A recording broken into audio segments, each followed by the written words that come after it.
কেবলই একটি পেন্টিং শেষ করলাম, তখন আমার মনে হলো কম্পাসের সাহায্যে যদি তুলি ব্যবহার করে কাজ করি তাহলে কাজটি কতটুকু সুন্দর হবে। আদৌ কি কাজ করা যাবে কি যাবে না, তাই এটা এক্সপেরিমেন্ট ওয়ার্ক হিসেবে বলা যেতে পারে। আমি সেভাবে কাজ করছি। মোটামুটি মনে হয়েছে যে তুলি দিয়ে এবং কম্পাসের সাহায্যে কাজ করা সম্ভব। হ্যালো এভরিওয়ান, আমি ঋতু। কালার প্যালেট পেজে আপনাদের সবাইকে স্বাগত। চলুন তাহলে পেন্টিংটি শুরু করে ফেলি। আমার এই কম্পাসটি বহু বছর আগের। আমার মনে হয় ক্লাস 9-10-এ যখন পড়তাম তখনকার মনে হয়। আমি ঠিক জানিও না কবেকার আমার এই কম্পাস, তাই এটা খুবই নড়বড়ে। আপনারা যদি এরকম ধরনের কোনো কাজ করতে চান অবশ্যই সুন্দর মজবুত একটি কম্পাস ব্যবহার করবেন, তাহলে আপনাদের কাজ আরও ফিনিশিং চলে আসবে।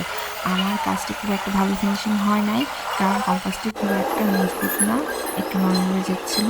এই কারণে কাজটি একটু এলোমেলো হয়েছে। যেহেতু এটা আমার এক্সপেরিমেন্ট ওয়ার্ক, নেক্সটে আমি আরেকটি এই ধরনের কাজ করব। শুধু দেখার জন্য করেছি এই কাজটি, যে আদৌ কি কাজটি করা সম্ভব কি সম্ভব নয়। এখানে আমি কয়েকটি কালার ব্যবহার করেছি। প্রথমে হালকা পিঙ্ক কালার ব্যবহার করে দুটি রাউন্ড শেপ করে নিয়েছি। তারপর একেবারে ডার্ক অলিভ কালার সেটি ব্যবহার করে আরেকটি করে নিয়েছি। সেটার ফাঁকে ফাঁকে দুটি রেড কালারের বৃত্ত করে নিয়েছি। তারপর মাঝের যে অংশটুকু রয়েছে সেই অংশটুকুতে আমি ডার্ক নীল কালার ব্যবহার করেছি। এখন বাহিরের যে আমার গোল রাউন্ডটি রয়েছে সেই রাউন্ডটিতে আমি লাল কালার ব্যবহার করে একটু ডিজাইন মতন করে নিলাম।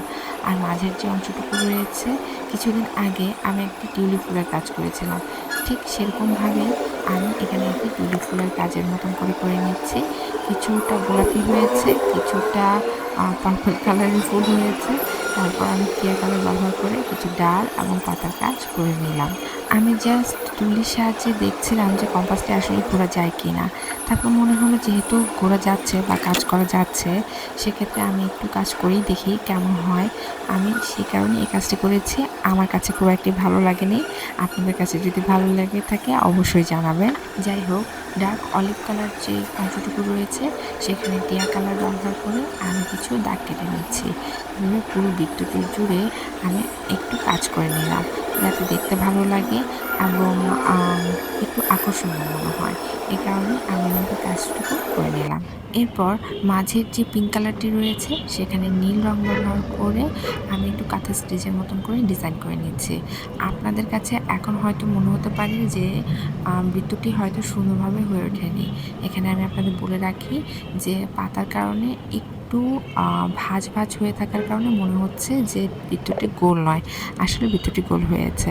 এই তো কাজ আমার শেষ। ভিডিওটি যদি আপনাদের ভালো লেগে থাকে অবশ্যই লাইক, কমেন্ট, শেয়ার করতে ভুলবেন না। ধন্যবাদ।